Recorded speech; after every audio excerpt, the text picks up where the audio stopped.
Di antara generasi awal umat manusia, Allah mengutus seorang nabi yang dikenal karena kecerdasannya, ketekunannya, dan kedekatannya dengan ilmu.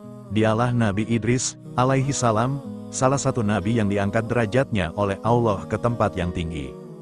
Nabi Idris merupakan keturunan keenam dari Nabi Adam, alaihi salam.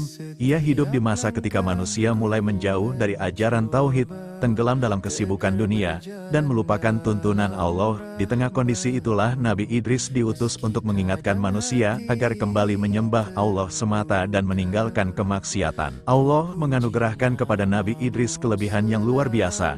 Ia dikenal sebagai manusia pertama yang pandai menulis dengan pena, mengajarkan manusia ilmu pengetahuan, dan mengatur kehidupan dengan hikmah. Ia juga mengajarkan cara menjahit pakaian, sehingga manusia tidak lagi hanya menggunakan kulit binatang sebagai penutup tubuh. Sebagai seorang nabi, Nabi Idris tidak hanya mengajarkan ilmu dunia, tetapi juga ilmu akhirat.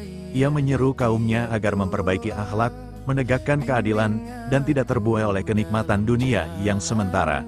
Namun, seperti para nabi lainnya, dakwah Nabi Idris tidak selalu diterima dengan mudah. Banyak kaumnya yang menolak, bahkan mengejek ajarannya. Meski demikian, Nabi Idris tetap sabar dan istiqomah. Ia tidak pernah lelah mengingatkan kaumnya siang dan malam. Kesabarannya menjadi bukti bahwa seorang pendakwah sejati tidak diukur dari banyaknya pengikut, melainkan dari keteguhan dalam menyampaikan kebenaran. Allah mengabadikan kemuliaan Nabi Idris dalam Al-Quran. Dalam surah Maryam ayat 56-57, Allah berfirman bahwa Nabi Idris adalah seorang yang sangat jujur dan seorang nabi, serta Allah telah mengangkatnya ke tempat yang tinggi. Para ulama menafsirkan bahwa Allah memberikan kedudukan yang mulia bagi Nabi Idris, baik secara derajat maupun tempat. Kisah Nabi Idris mengajarkan kepada kita bahwa ilmu dan iman harus berjalan beriringan. Kecerdasan tanpa keimanan dapat menyesatkan, sementara keimanan tanpa ilmu akan mudah goyah. Nabi Idris menunjukkan bahwa ilmu sejati adalah ilmu yang mendekatkan diri kepada Allah dan membawa manfaat bagi manusia.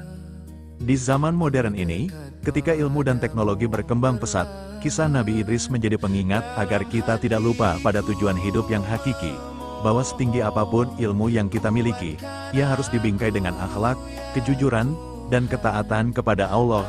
Semoga kisah Nabi Idris, alaihi salam, menginspirasi kita untuk mencintai ilmu, bersabar dalam kebenaran, dan menjadikan hidup sebagai jalan menuju ridha Allah.